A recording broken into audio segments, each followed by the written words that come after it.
Hunter Greene should be your favorite player.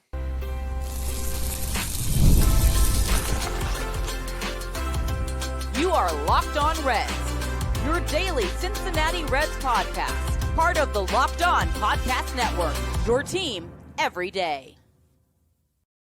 Welcome into the Locked On Reds podcast. Locked On Reds is part of the Locked On Podcast Network, now the #1 sports podcasting network in all the land. Thank you so much for helping get us there. And as always, we are your team every single day. My name's Stephen Offenbaker. He's Jeff Carr. We love baseball. We love the Cincinnati Reds. We've been talking about this team in podcast form for a combined 14 years. We love talking Reds baseball, and we love talking about those things with you. Thanks for being here. On today's podcast, we will be moving along with some talk about who could be the winner of the National League Central and predict what that could look like in 2026 as we take on the division a little bit later in today's show. In just a few minutes, we will answer the question of what will it take for you, the fan, to buy into this team again in 2026. But where we will begin is with the response that Hunter Greene gave to this really crazy offseason. He talked to Bob Nightingale, senior, not junior, at USA Today, and said lots and lots and lots of things. We're going to get into all of that on today's episode that is brought to you by FanDuel. If you want to be right in the middle of the action this season, visit FanDuel.com and place your NFL live bets all season long. And now joining us today as well from the Reds Postcast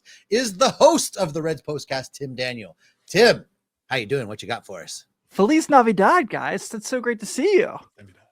I'm so excited to be here on the day that Hunter Greene just decided to, drop some hot content on us all. So let's talk about it.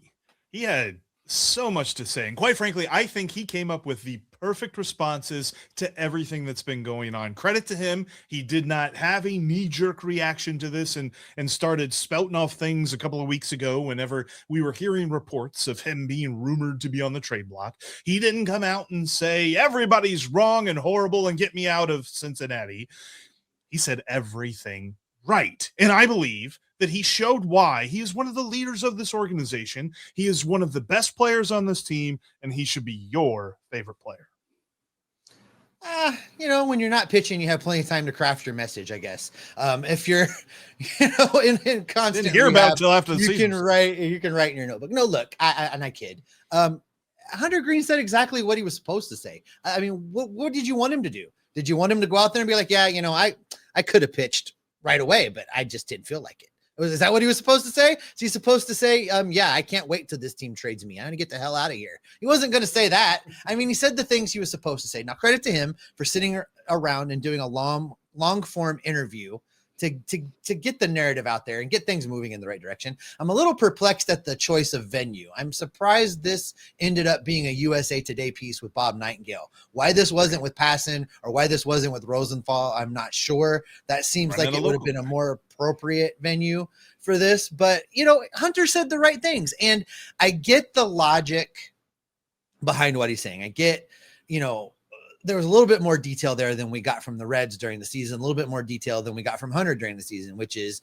it wasn't right when I came back the first time and it flared right back up and I learned a lesson. I get that.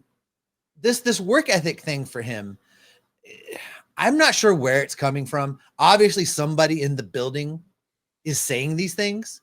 And right. I don't know if that's somebody that was speaking out of turn or if this was a team sanctioned narrative that they put out there to put Hunter on notice. I'm not sure, but we heard these things as far back as last offseason surrounding Hunter Greene and a willingness to battle through injury. So I'm a little perplexed at this narrative. If this is not truly how the team feels, because there's a lot of Nick Krall quotes in this article as well. If this is not how the team feels, then where did this narrative come from in the first place? Because it's not new and it wasn't new to the groin.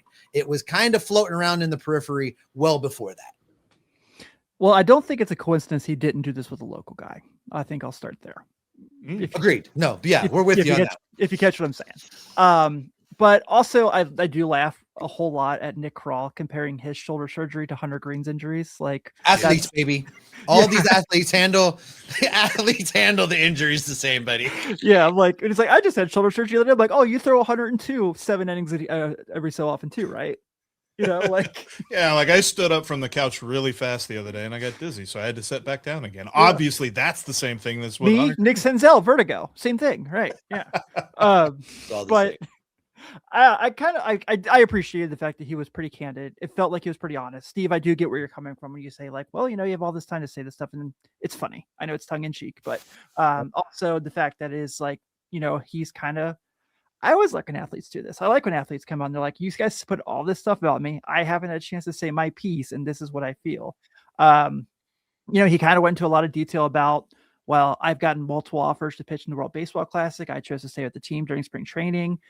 He did kind of say, if Which is the right decision, by the way. That is the correct decision. I agree. Yeah, I totally agree. I don't think Team USA is going to be hurting for pitching by any means this year. So with that, kind of coming on being like, I talked to my teammates, let them know it's going to be in Arizona for a month, whatever, XYZ. I liked all that stuff. Now, I think I appreciate that he took like the trade rumors head on and kind of laid it out there. I feel like this is kind of what we've all kind of been waiting to hear from him, because like you said, like how many episodes did you guys do after the playoffs about, are they going to trade Hunter Greene? I feel like it was the talking point for 3 weeks, and now all that's been silent. And then finally we get Hunter Greene to kind of come out and say what he's thinking about it all. I appreciated it. I enjoyed the article, and it kind of just made me feel like he's got this chip on his shoulder going into 26. Jeff, let me ask you this, Jeff, because my hypothesis of all this, again, we've heard some of this stuff on the periphery longer than the groin injury. We've heard this back into last offseason, just from people within the building. And let me ask you this, Jeff Carr, because I wonder if somebody in that building identified and decided that what Hunter Greene needed was a kick in the butt. What Hunter Greene needed was to kind of be called out a little bit and put in a situation where he had to like dig deep and focus internally a little bit. And they wanted him pissed off, and they wanted him fired up, and they wanted him to come out with that chip on his shoulder, like Tim's saying. Is that reasonable? Do you think that's where this whole narrative spawns from? Or is this more likely a disgruntled person or two within the building that was just picking a target? I could kind of see the first thing, but then my follow-up question with, if this was supposed to be a kick in the butt, then why did Frankie Montas start opening day in 2024? Like, I think that there's some people within this organization that just don't buy into him. And I don't understand why, because you're right. Like, Mark Sheldon wasn't reporting from out in left field. Like, he was taking what he had heard people from inside the building talking about. And it wasn't just, Joe, the guy who grabs the towels and throws them into the washer. It was somebody of import who made decisions. And I think for me, like, all I need to know, there were so many different quotes that Hunter Greene had, and we'll go through a couple of them. But the main thing that I need to know from him, you're going to say it's a little bit of player speak, but I loved his response with this when he said, he said, quote, "My priority is having a great season for the Reds. We've got a taste of the playoffs, and I want to do it again. My mind is to be able to get back to the postseason with the Reds in 2026 and beyond. I like to see things through. I would like to be able to look back one day and see the impact that I was able to have with the organization. I want to look back and know we helped create a lasting winning culture, not just for the success of the franchise, but also for the city. This is the oldest team in baseball. This is where they had the big red machine. This is the home of all those Hall of Fame players." He understands the stakes, and he understands what it takes, and he's not going to half-ass it, which is a lot of what he had to say. Like, not going into the specific things of like all the different ways that he basically said, look, I wasn't going to come back less than 100% and jeopardize the games that I pitched, not having my best stuff. I feel like that's disingenuous to the other guys that are on the field. And he's exactly right. Like, not bringing your best effort to everything that you do every single day is not just about you. It's also about everybody else that you affect on the team. So I have absolutely no qualms with how he handled these responses to that. But going back to what you said, like the feeling inside the organization, there's got to be somebody that just doesn't buy what Hunter Greene is selling. And that perplexes me to no end.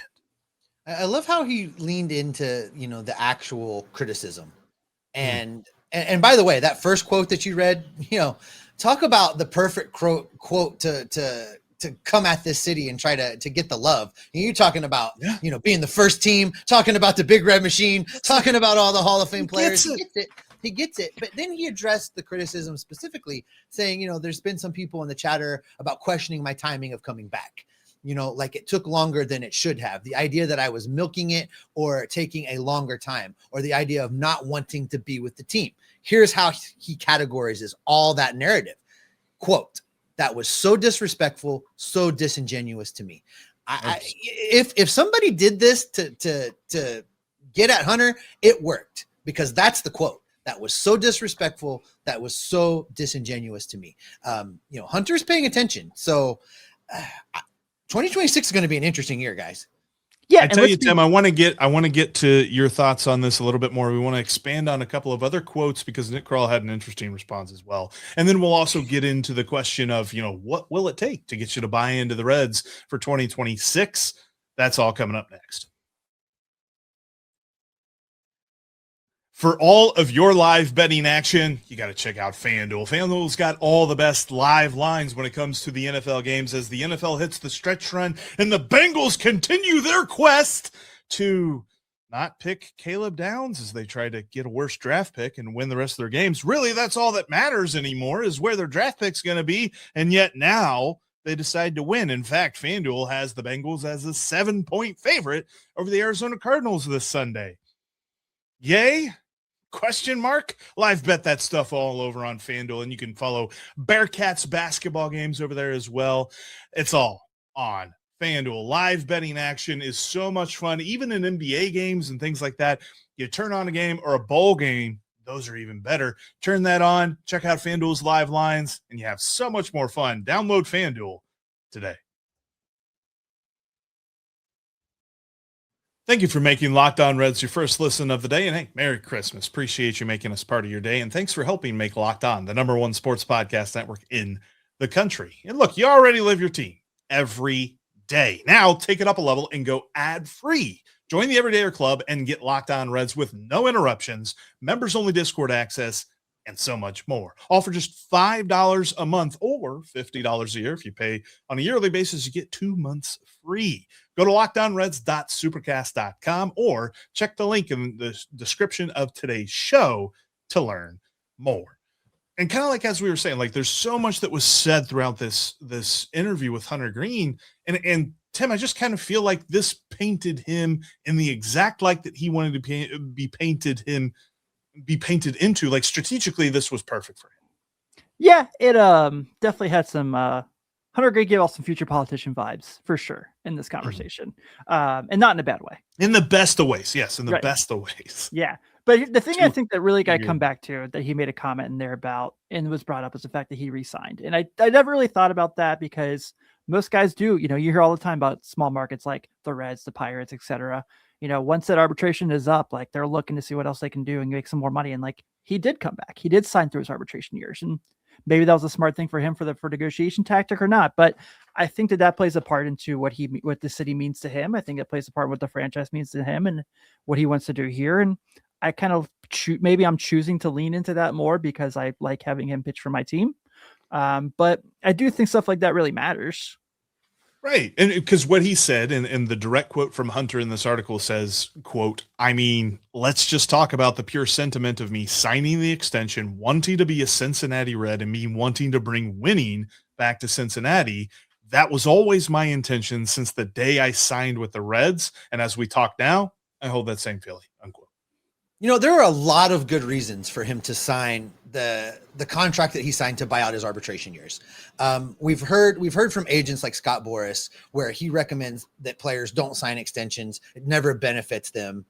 It always benefits the team. But in this scenario, it really did benefit Hunter, because he was a player that came into this organization fresh off Tommy John surgery. He's had arm issues in the past. We've seen he hasn't put together a healthy season yet. That he's not made that magical 30 start plateau yet where everybody wants him to get. And that the Hunter Greene that pitches a whole season, 30 starts, is going to be amazing for the Cincinnati Reds. But by buying out those arbitration years, by locking in a dollar amount, it gave him some protection. This was one of those rare times where it did benefit the player to sign that contract and lock in. And the Reds in return get those extra couple years on the back end, right? It's like one extra year plus a mutual or a team, something on the backside of that, Jeff.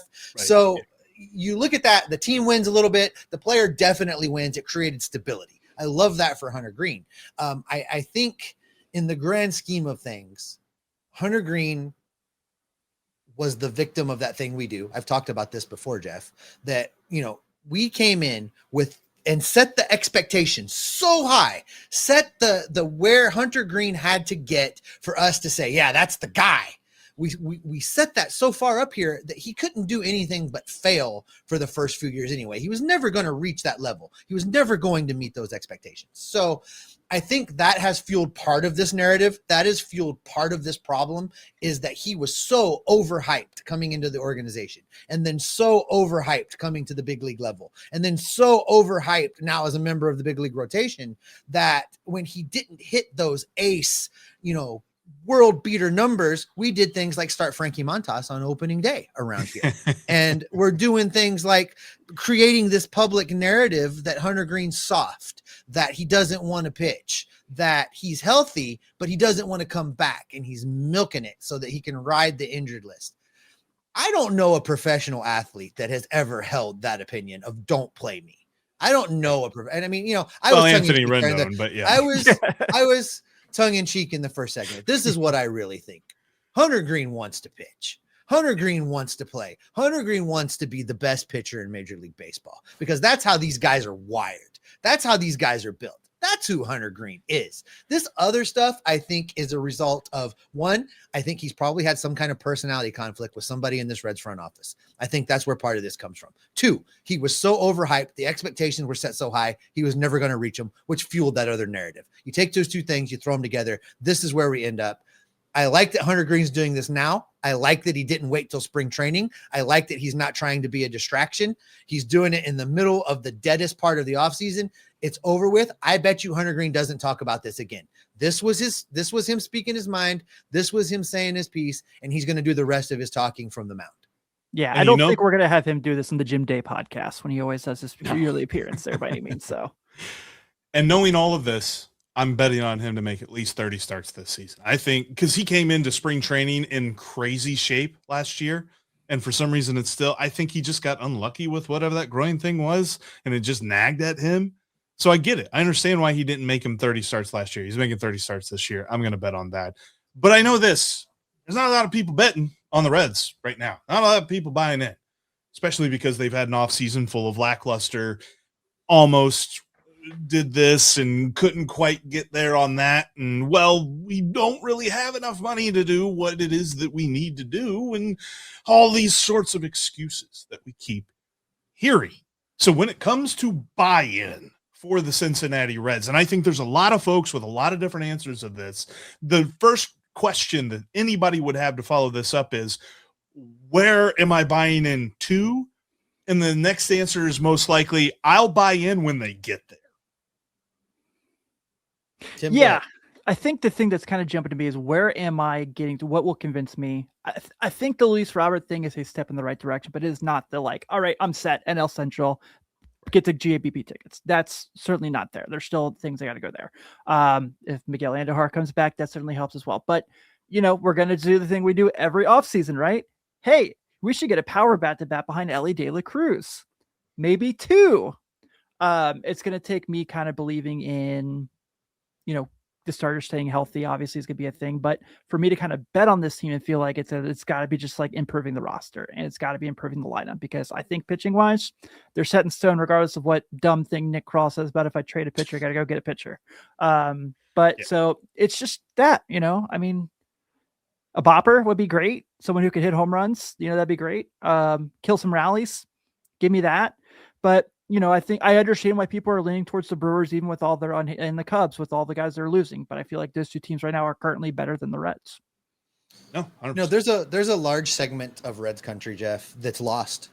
And the only way you're going to get those folks back is to win the division and win a playoff series. There's no move. There's no move that the front office is going to make before the season that's going to get those guys back. I've talked often about, all the connects back in the non-team affiliated social media, independent writing, podcasting world that all lead back to Bill Lack's listserv in the late 90s. And Bill Lack would always say, and this was more towards the Bengals than the Reds, but he would always say, I'm from Missouri. You have to show me, as Missouri is the show me state. He would always say that. And I think that is where a large portion of Reds country is right now. Show me, Bob Castellini. I don't want a bobblehead. I don't want to know what your giveaway is on Saturday in June. I don't want to know how, Austin Hayes is due for a big rebound year. What I want is for you to win 90 stinking ball games and then win a postseason series. That's when people are going to come back. And, the three of us are not the average Cincinnati Red fan. We're going to the games. I said yesterday's show, Bob Castellini is not going to thief my joy. I'm going to that ballpark in the summer because I love being down there. Same. But a large portion of Reds fans are waiting for this team to win.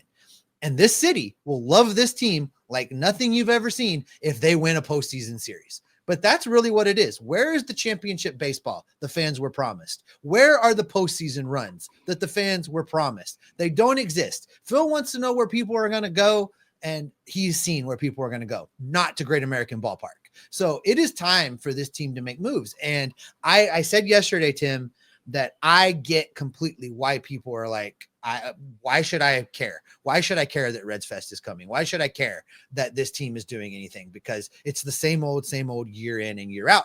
They're not wrong. And I get that sentiment. This team wants to fix that. They've got to win. Yeah, I'll be transparent with you. I mean, I'm still going to games. Like you said, I'm not going to Paycor. I'm not walking in there. I know you did this year, but I am not spending time there. I'm not giving them money because I feel that way. Like, we have this over the top generational quarterback that we just don't care to put money into to protect. And so, like, why should I go see you when I finally have something good and you're just going to ruin it? So I get it. I totally get people feeling that way. I just can't get there with the Reds. I just can't. I would love to get to that point, but we've all told the stories about how our parents passed down the Reds to us and how we love it so much and how it's a part of who we are. And I just can't get there with them. But I do totally understand when people do. Yeah, that's the thing with all of this, is that I think when you're looking at every fan man in Reds country, I was trying to come up with a better way to say that, but like the normal person that likes the Cincinnati Reds, there's a lot that they got to see before they buy in. And I think that it's the division. It's not a wild card. It's the division. Yeah. And where the Reds rank in that right now is not where they should be. In the midst of basketball season, there is nothing like being in the building. The crowd, the energy, the moments you can't watch just from your couch. The only problem? Well, getting the tickets. It's always a hassle. You have to wait in the queues. You don't know what you're going to pay. Well, Game Time fixed all of that. Get on the Game Time app today. I love this app. Jeff and I use it all the time, not only for baseball. I've used it for football. I've used it for special events. I've used it for concerts. I've used it for just about every event I wanted to go to. They give you amazing deals. If you want to get in on some NBA action, Game Time is for you. College basketball, Game Time is for you. March Madness is coming. Get ready. Figure out the Game Time app because it'll get you some deals on those March Madness games. Just download the Game Time app, create an account, and use the code LOCKEDONMLB for $20 off your first purchase. Now, again, terms do apply, but download that Game Time app, create an account, and use the code LOCKEDONMLB for $20 off your first purchase. Download the Game Time app.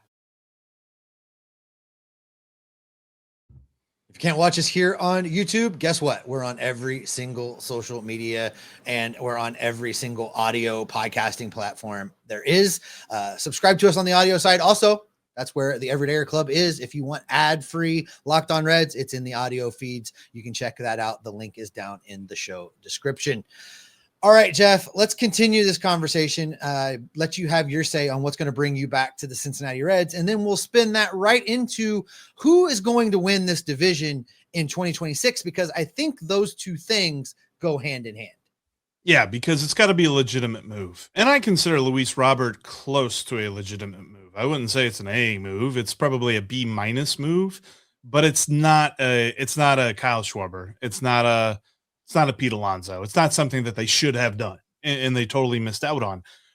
They also need multiple things. It's not just Luis Robert. Like, if they also get Luis Robert, they need one more bat, I feel like, to then really feel good about this offseason. But on top of all of that, like, I understand I'm coming from a perspective that the Reds are ingrained in my DNA. And I feel like there's plenty of people that can say that. But even those folks have had their faith shaken in this team.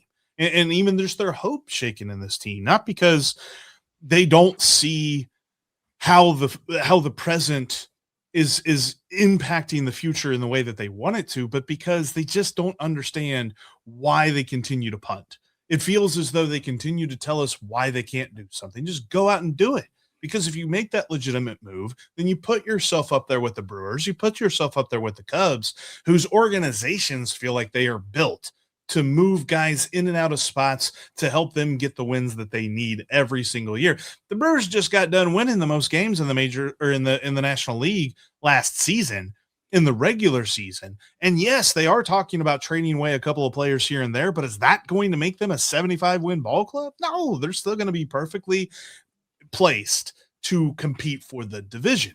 Same with the Cubs. As much as the Cubs should be making more moves and they haven't yet, I feel like there's going to be a couple of moves that they make that continue to keep them around an 88-win pace. That's not where the Reds are right now. You could argue that they're pressed to be a 500 team right now because of the players that they lost and haven't replaced. And so that's why I'm saying, give me a legitimate move, because it feels like we are tracking toward a position where the Reds are going to make some sort of, minor league deal with invite to spring training and say, look at this guy who 5 years ago was a cleanup hitter for somebody, and now he could figure that out again. Like, whatever the Major League Baseball equivalent move of signing Phillip Rivers, I feel like that's what they're going to try to sell us on. They've got to just go get – that's why I'm so sold on going and getting Luis Robert, because I feel like it's Luis Robert or Phillip Rivers, and those are the two options. Jeff, this team won 83 ball games last season. And I said this yesterday, I'll say it again, I'm going to lean into it. The team right now, as constructed, as built, if the season started today, the Cincinnati Reds right now are worse than they were last year. Yeah. They are worse than that 83-win team. This division belongs to the Milwaukee Brewers until it doesn't, until somebody goes and takes it away from them. Now, we've made that mistake in the past, Jeff. We've looked at what they were doing in Milwaukee and said, this is the year. This is the year it finally falls apart, and they go out and win 97 ball games. It's ridiculous. So I am saying it's the Brewers division until someone takes it away. The Cubs, you're right. The Cubs are poised with a couple moves to really get in there and mix it up. And I think they'll probably do something before spring training that helps them move along right now. The Pirates, I talked about this yesterday as well. They have made moves. They are doing things. They could stumble their way into a wild card. I don't think they're going to compete for the division, but I think they're building a team right now that it could be what the Cincinnati Reds were in 2025, a team that can squint and maybe get there. And then you've got those St. Louis Cardinals, which is the only thing about this division that makes me happy right now, because I just can't wait to watch the look of disgust on JD's face all season long as he talks about this team hopefully losing more than 100 games. I can't wait. But for the Reds, they're worse than they were. They haven't done anything to get better. The lineup is worse, and that's saying something. And until they address that, you can't even have the conversation right now. Well, they were a playoff team. If you squint, they're going to be that playoff team again. No, they're not. The hitting has gotten worse. And until they address that, then I don't even know. I don't know what they're doing down there on Joe Nuxall way, because Nick Krall has made this team worse. Yeah, I'm with you both. I don't think either of what you said is wrong. I will, just for the sake of devil's advocate, I think I will probably lean the Cubs. As much as I think the Brewers are probably the better team, I just feel like you said, the Cubs, with their ability to spend, with the market they have, I think feels like they've got something up there. Something's, yeah. If it's not Kyle Tucker coming back, which sounds like all reports sound like that's not going to be the case. Is it like an Alex Bregman? I don't really have it in front of me to see how he fits in their lineup right now, but it feels like they have something like that up their sleeve. I agree. Or like some major trade that we're going to be really pissed off about come around Super Bowl weekend, getting ready for pitchers and catchers, and the Cubs are going to make some splash move, and we're going to be on our shows throwing our hats. Yeah, I don't disagree with you at all. It just feels like it's Brewers and Cubs. The Reds had an opportunity to make a move or two to put themselves in that conversation. They haven't done that. And yeah. Do you guys put them behind the Pirates right now? No, not even close. You don't, Jeff? I put them behind the Pirates. I rank the division right now: Brewers, Cubs, Pirates, Reds, Cardinals. Steve, I don't think they have two bats now. They're still really bad. They have Paul. I still think O'Neal Cruz. I still think O'Neal Cruz is better than what he showed. Okay, 3 bats. The Reds maybe have 4, but Do they really? If you You squint. sure? Are you sure about that? I want you sure to be about right that? about that. But see, I think it's closer. I still think the Reds are better, but I think it's closer. And it shouldn't be closer. Like the Yeah, Pirates that I were agree with. not. The Pirates were not where the Reds were last year. And the Pirates have done more this offseason than the Reds have. And that's inexcusable. And I think that's what has had us so mad. It was funny because right before we hit record for Tuesday's show, the news came down that the Pirates had signed Ryan O'Hearn. And both me and Steve were just like, why? Like, seriously? Not just the fact that guy was on our wish list for the Reds, but the fact that the Pirates have made multiple moves this offseason to make their lineup better, and the Reds have made no moves to make their lineup better. And it is worse because they've lost Austin Hayes. They're going to give multiple, probably everyday playing time to Ke'Bryan Hayes and just hope that he has a 90 OPS plus. And we're going to hope that somebody plays left field right now, and it looks like it's going to be Spencer Steer. And we know that defensively, that's not the best proposition. And we're just hoping that the bat somehow comes back to him because he did look a lot better after those first 3 weeks in 2025. So there's so much where it comes to bounce backs or breakouts with the Reds right now that it feels like if you just get one sure thing, and Luis Robert isn't even a sure thing, he would be a bounce back or breakout candidate too. It's so frustrating to look at how the Reds are positioned where they should not be in this position, Tim. It's so frustrating. I totally agree. And for the record, Ryan O'Hearn signed a 2-year deal. We all know what a 2-year deal for a small market means. It's if things are not going well, you'll be shipped at the trade deadline to a contender. That's what that deal is. Let's just call it what it is. I love that. Thank you so much. Shout out Chad Dotson. But and it is fun that this is the season of hope, but this is the team of hope. And quite frankly, hope is not a strategy. It is not. It is not. It is, we all hope that Elly Cruz is going to get back to having 2 legs. We all hope Matt McLain finds his way again. I believe they will. But I think that's the reason I put the Reds above the Pirates at the moment, is because I feel like Elly Cruz is going to be pretty awesome next year. Well, hope is the strategy. I threw that up there. I stand by it. That's everything we talk about around here these days starts with I hope. I hope Matt McLain gets right. I hope they find Cincinnati sports, man. That's what we do. I hope Hunter Greene starts 30 games. I hope Nick Lodolo doesn't get a blister. I hope that Ke'Bryan Hayes hits just a little bit. I hope that Sal Stewart is for real. I hope that Tyler Stevenson finally goes off. I hope that the bullpen is better this year than it was last year. I hope Emilio Pagan can still save 30 to 40 games. And I hope that you all stick with us all off season long, because that is where we're going to wrap it up for today. Thanks as always for making Locked On Reds your first listen. For those on the YouTube feed, we're going to send you over to the first ever 24/7 national sports channel here on YouTube. For the audio folks, go make Locked On MLB your second listen. Good stuff going on over there with Sully in that feed. Has baseball covered for you from a national perspective. You don't want to miss out on that. We will be monitoring things all this holiday season. Maybe Nick Krall will give us a Christmas gift tomorrow and pull the trigger on a trade to bring in some additions to help the outfield and the lineup. If it happens, we'll drop in the feeds because we're always here to keep you locked on Reds every single day. Happy holidays. Merry Christmas. Merry Christmas. Merry Christmas. So, Jeff, you're going to go watch the Star Wars holiday special tonight? I'm actually just finishing uploading my ATST right now.